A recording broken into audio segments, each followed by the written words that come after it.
Teddy Feinberg, Brook Stockburger, Teddy and Brook show, and cloudy day all of a sudden. Yeah. Love it. Not too wintry, but it's cloudy. Yeah, it's a little dark and a little dreary. We're here to talk local sports, and we're going to get the ball rolling by talking about Aggie Basketball. They win at the Pit last night, 67-61.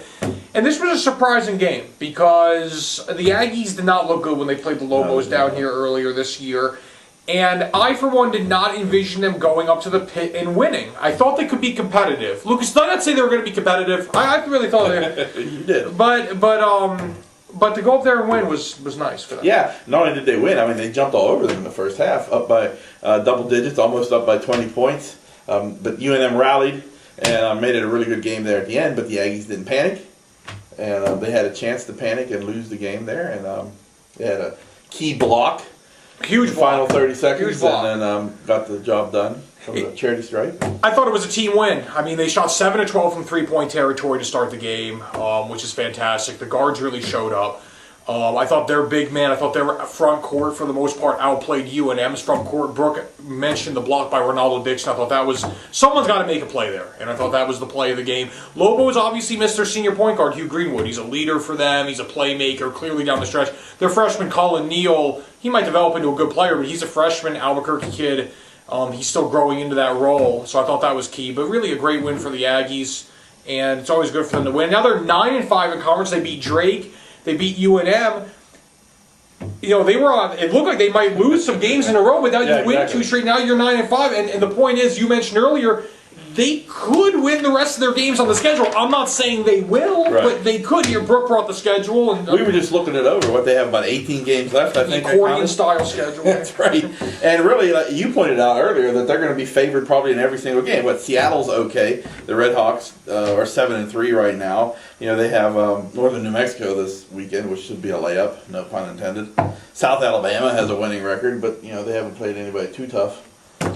They played Gonzaga and lost. But it's a lot of games to win. 20 straight's a lot. Yeah, there'll be a hiccup here or there. You know, maybe Idaho on the road could be a tough matchup for them. But the point is that they're on a roll at 9-5. They have a respectable out-of-conference record. They have some good out-of-conference wins, so good for them, and they're rolling. Yeah.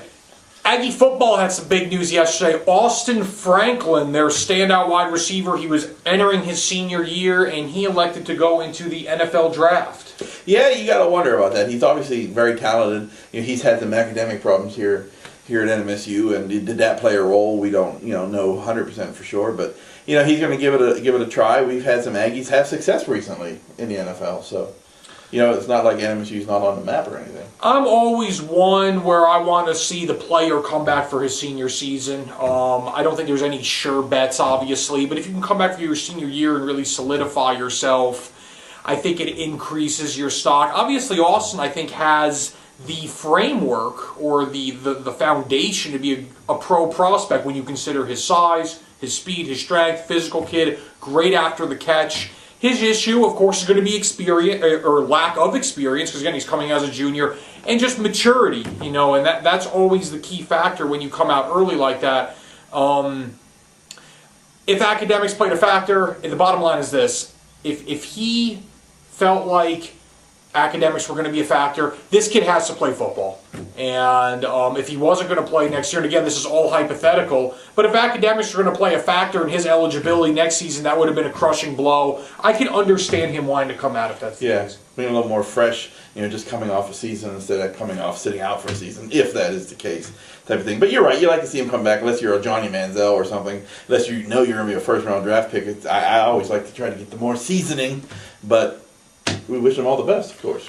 We do indeed. There also was a big high school football contest, Mayfield Cruces, USA Today rivalry poll. Mayfield Cruces at times was in the lead of this poll. They made it to the National Feinberg.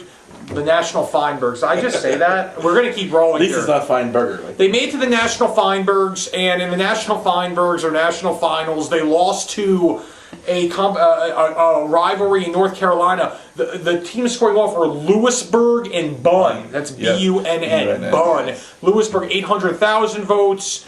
Lewisburg and Bunn with 800,000 votes, and Cruces-Mayfield with 680,000 votes.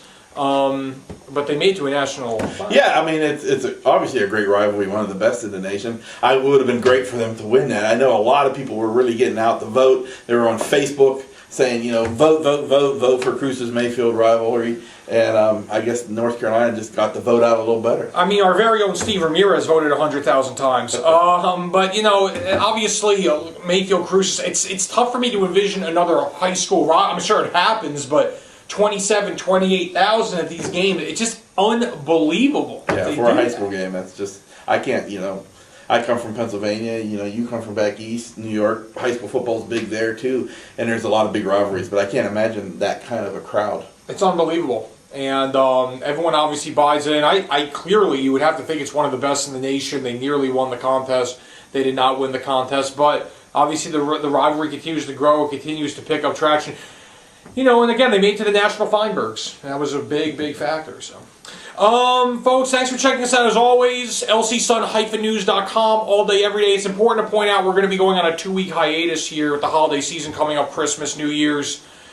We obviously are trying to get some holiday time too with the family, so we won't be around the next couple weeks to do the Teddy and Brook show. I know you guys are going to be thirsting for content when we get back, and we're going to provide it that first week of January. But thanks for checking us out as always. At Teddy Feinberg on Twitter, at B Stockburger on Twitter, and happy holidays to everyone. Thanks. Happy holidays.